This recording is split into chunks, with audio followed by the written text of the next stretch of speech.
जिंदगी का बदतरीन सबक हमेशा पसंदीदा तरीन इंसान से मिलता है।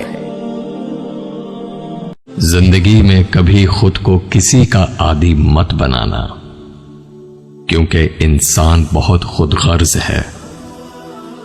जब आपको पसंद करता है तो आपकी बुराई भूल जाता है, और जब आपसे नफरत करता है तो आपकी अच्छाई भूल जाता है।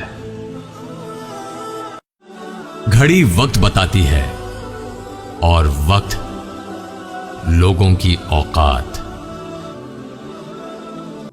दोस्त और दुश्मन को कभी एतबार दिलाने की जरूरत नहीं होती, क्योंकि दुश्मन कभी यकीन नहीं करेगा और दोस्त कभी शक नहीं करेगा।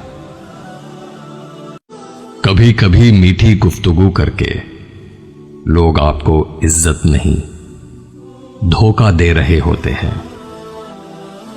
तहजीब की मिसाल गरीबों के घर पर है।